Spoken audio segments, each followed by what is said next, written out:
नमस्कार दोस्तों, स्वागत है आपका मैथ्स बिला में।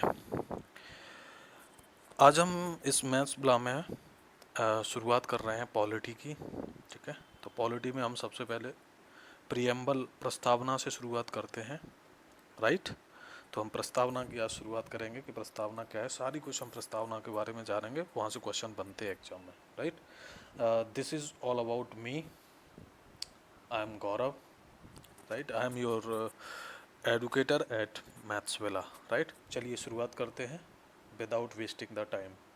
ओके, चलिए सबसे पहले हम प्रस्तावना की बात करें तो आप लोगों को जानना होगा कि प्रस्तावना या उद्देश्य का एक ही बात होती है। राइट, तो प्रस्तावना क्या है या उद्देश्य का क्या होती है। तो देखो, प्रस्तावना या उद्देश्य का मतलब एक ही है कि ये हमारे संविधान के उद्देश्यों के बारे में बताती है कि संविधान के क्या उद्देश्य थे। जो संविधान बनाया जा रहा था उसके क्या उद्देश्य थे, वो क्या हासिल करना चाहते थे। यदि आप एक बार प्रस्तावना को पढ़ लोगे तो उससे आपको पूरे संविधान का आइडिया हो जाएगा कि हमारे पूरे संविधान में क्या है। राइट, जैसे आप कोई भी बुक होती है तो बुक के सबसे स्टार्टिंग में क्या होती है, उसकी प्रस्तावना दी होती है। ठीक है, प्रीफेस दिया होता है, तो उसमें क्या लिखा होता है, उसमें वही चीज़ें उस बुक के बारे में बताया गया होता है कि इस बुक में क्या क्या चीज़ें हैं। राइट, तो एक आइडिया हो जाता है। तो चलिए, तो देखो जो प्रस्तावना है इसकी जो शुरुआत कैसे होती है, ये कहाँ से आता है, उद्देश्य का जो बनती है, तो सबसे पहले इसको देखते हैं। देखिए, उद्देश्य का जो है या प्रस्तावना की जो अवधारणा है वो कहाँ से ली गई है, ये यूएसए के संविधान से ली गई है। ठीक है, प्रस्तावना या यूएसए के संविधान से। राइट, देखिए जब पंडित जवाहरलाल नेहरू ने 13 दिसंबर 1946 को एक उद्देश्य प्रस्ताव पेश किया था।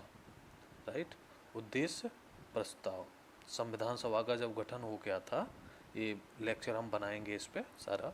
ठीक है, तो संविधान सभा का जब गठन हो गया तो उसके बाद विभिन्न संविधान का निर्माण करने के लिए एक उद्देश्य प्रस्ताव पेश किया गया था।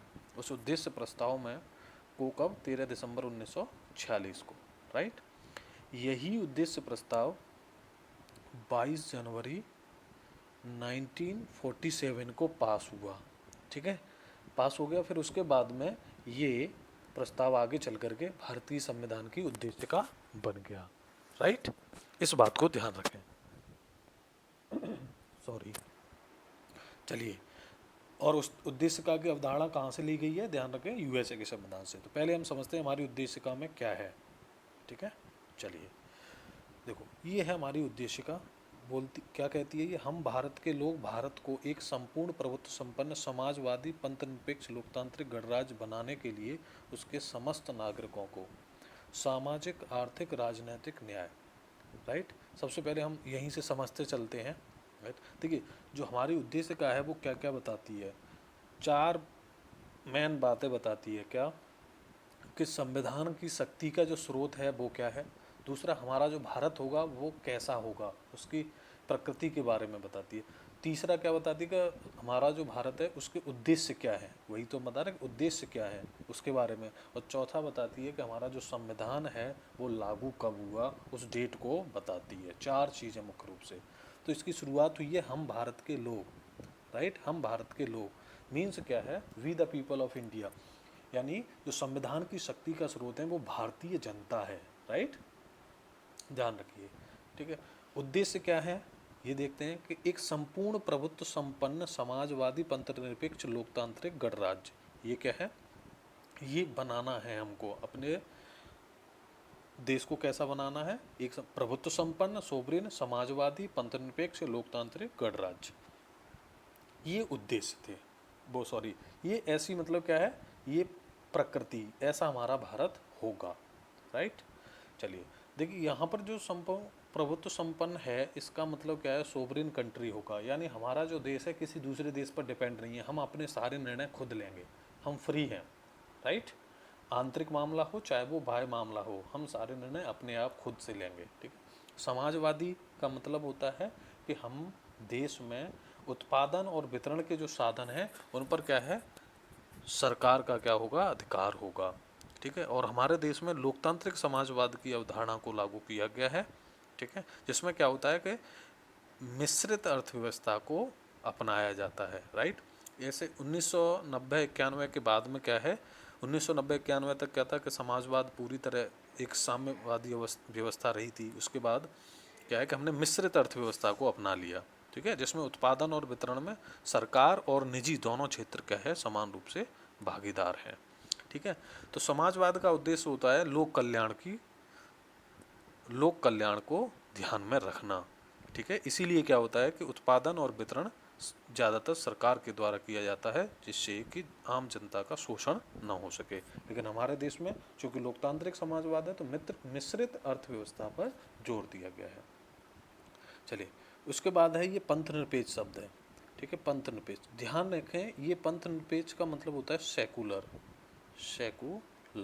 ठीक है, सेकुलर, राइट। तो सेकुलर शब्द का अर्थ होता है धर्मनिरपेक्षता। तो इस पंथ निरपेक्ष, ये संविधान में अभी भी प्रस्तावना में पंथ निरपेक्ष ही लगा हुआ है, लेकिन इसका अर्थ आप क्या मानोगे, धर्मनिरपेक्ष, धर्मनिरपेक्ष, ध्यान रखें, ठीक है। क्या मानना है, धर्मनिरपेक्ष, यानी भारत का कोई धर्म नहीं होगा, लेकिन भारत सभी देशों के साथ समान व्यवहार करेगा, राइट। और देखिए, लोकतांत्रिक गणराज्य, इसका मतलब क्या है कि लोकतांत्रिक गणराज्य का मतलब है कि हमारे देश का जो प्रमुख होगा वो जनता के द्वारा प्रत्यक्ष या अप्रत्यक्ष रूप से चुना जाएगा, ध्यान रखें। तो राष्ट्रपति होता है, तो हमारे यहाँ राष्ट्रपति अप्रत्यक्ष रूप से चुनाव होता है, यूएसए में राष्ट्रपति का प्रत्यक्ष रूप से चुनाव होता है। तो ये बात है। और गणराज्य का मतलब क्या है कि हमारे जो देश का प्रमुख होगा, दो तरह की शासन व्यवस्था होती है, एक राजशाही और एक गणराज्य, ठीक है।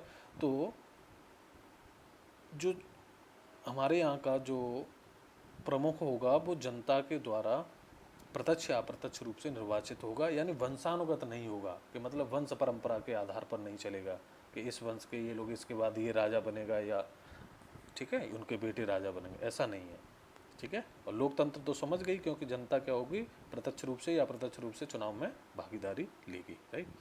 तो ये क्या है, ये हमारे भारत की ऐसी प्रकृति है कि हमारा भारत कैसा होगा, संपूर्ण प्रभुत्व संपन्न होगा, समाजवादी होगा, पंथ निरपेक्ष होगा, लोकतंत्र। अब यहीं पर ध्यान रखें, मूल जो उद्देश्य का है उसमें समाजवादी और पंथ निरपेक्ष ये शब्द नहीं थे, और एक तीसरा शब्द है अखंडता, ठीक है, अखंडता, ये शब्द इस प्रस्तावना में नहीं थे, ठीक है। कौन सा, समाजवादी, पंथ निरपेक्ष आप नहीं बोलोगे, इसको क्या अर्थ लोगे, धर्मनिरपेक्ष, तो आपको एग्जाम में धर्मनिरपेक्ष ही आएगा, ठीक है। समाजवादी, धर्मनिरपेक्ष समझ जाओगे आप, उसका मतलब पंथ निरपेक्ष, अभी उद्देश्य का पंथ निरपेक्ष ही लिखा हुआ है, ठीक है, लेकिन इसका अर्थ क्या लगाया जाएगा, धर्मनिरपेक्ष और अखंडता। ये तीन शब्द 42वां संविधान संशोधन अधिनियम 1976 द्वारा प्रस्तावना में जोड़े गए थे, राइट। अब चलिए, ये मुख्य पॉइंट थे, इनको समझना बहुत जरूरी था, इनके अर्थ को। चलिए, अब क्या है कि और क्या क्या सामाजिक, आर्थिक, राजनीतिक न्याय की बात की गई है। यहाँ ध्यान रखें, प्रस्तावना में क्वेश्चन पूछा जाए, कितने प्रकार के न्याय की, 3 प्रकार के न्याय की, सामाजिक न्याय, आर्थिक न्याय और राजनीतिक। यानी सामाजिक न्याय का मतलब धर्म, मूल, वंश, जाति के आधार पर आपके साथ कोई भी भेदभाव नहीं किया जाएगा, ठीक है।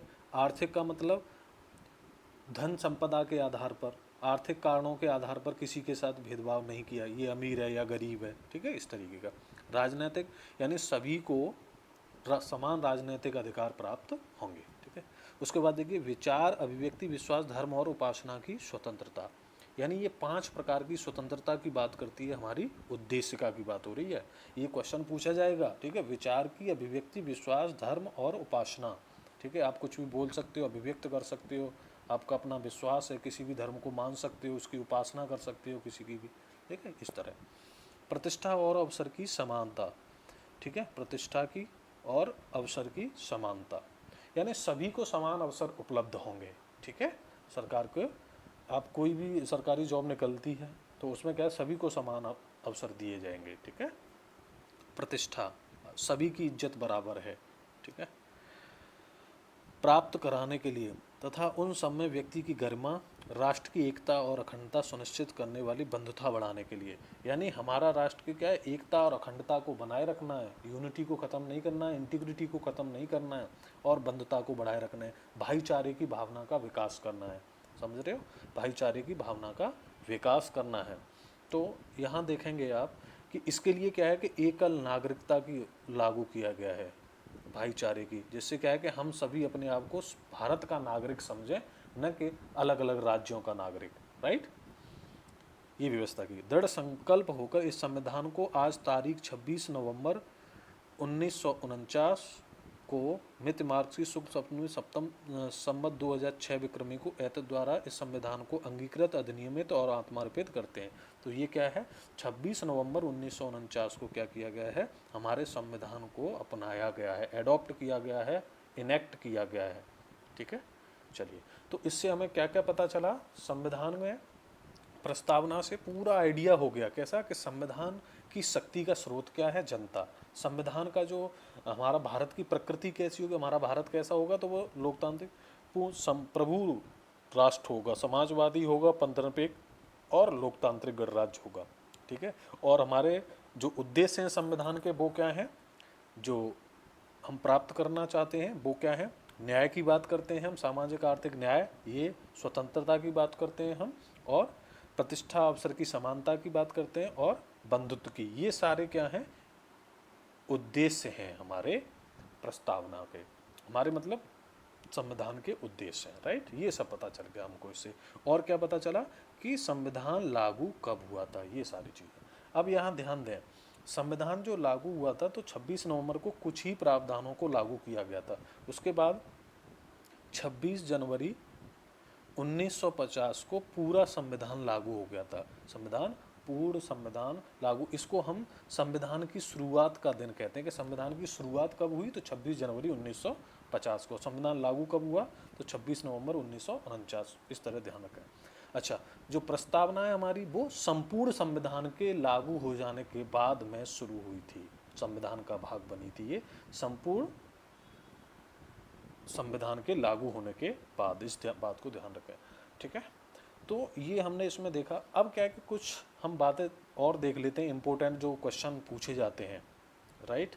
देखिए, संविधान की प्रस्तावना के बारे में कुछ विचारकों ने क्या क्या कहा है वो हम जान लेते हैं। देखिए, एक विचारक है एन ए पालकी वाला ने क्या कहा है कि प्रस्तावना संविधान का परिचय पत्र है। ये पता होना चाहिए कि ये किसने बोला है, एग्जाम में पूछ लेगा कि प्रस्तावना संविधान का परिचय पत्र है, एन ए पालकी वाला ने बोला है। सर अल्लादी कृष्णा स्वामी अय्यर, ठीक है, ये ड्राफ्टिंग कमेटी के सदस्य थे। तो इन्होंने क्या बोला है कि संविधान की प्रस्तावना हमारे दीर्घकालीन सपनों का विचार है। इस बात को ध्यान रखें। के एम मुंशी, ये भी क्या थे, ये भी ड्राफ्टिंग कमेटी के क्या थे, सदस्य थे, ठीक है। जिसने ड्राफ्टिंग कमेटी क्या थी, जिसने अपना संविधान का निर्माण किया था, ठीक है। डॉक्टर बी आर अम्बेडकर जिसके अध्यक्ष थे। मैं कमेटियों के बारे में अलग से सेपरेट लेक्चर बनाऊंगा। के एम मुंशी क्या कहते हैं कि हमारे संप्रभु लोकतांत्रिक गणराज्य का भविष्य फल है या राशि फल है क्या, प्रस्तावना। दूसरा, ठाकुर भार्गव दास, ये क्या कहते हैं, ये कहते हैं संविधान का एक पवित्र भाग है प्रस्तावना। सर अर्नेस्ट बाकर ने कहा है संविधान का कुंजी नोट है, ठीक है। और एम हिदायतुल्लाह क्या कहते हैं, एम हिदायतुल्लाह कहते हैं कि जो प्रस्तावना है, ये पूर्व न्यायाधीश थे, ठीक है, प्रस्तावना अमेरिका की स्वतंत्रता की घोषणा के समान है, राइट। ये आपको ध्यान रखना है कि ये बातें प्रस्तावना के बारे में किसने कही है, पूछ लेगा एग्जाम, बताइए कि प्रस्तावना अमेरिका की स्वतंत्रता घोषणा के समान है, ये बात किसने बोली है, तो ध्यान रहना चाहिए, एम हिदायतुल्लाह, राइट। चलिए, अब हम देखते हैं कि प्रस्तावना के बारे में कुछ और इम्पोर्टेंट बातें। देखिए, प्रस्तावना जो है वो न तो विधायिका की शक्ति का स्रोत है और ना ही उसकी शक्तियों पर प्रतिबंध लगाती है।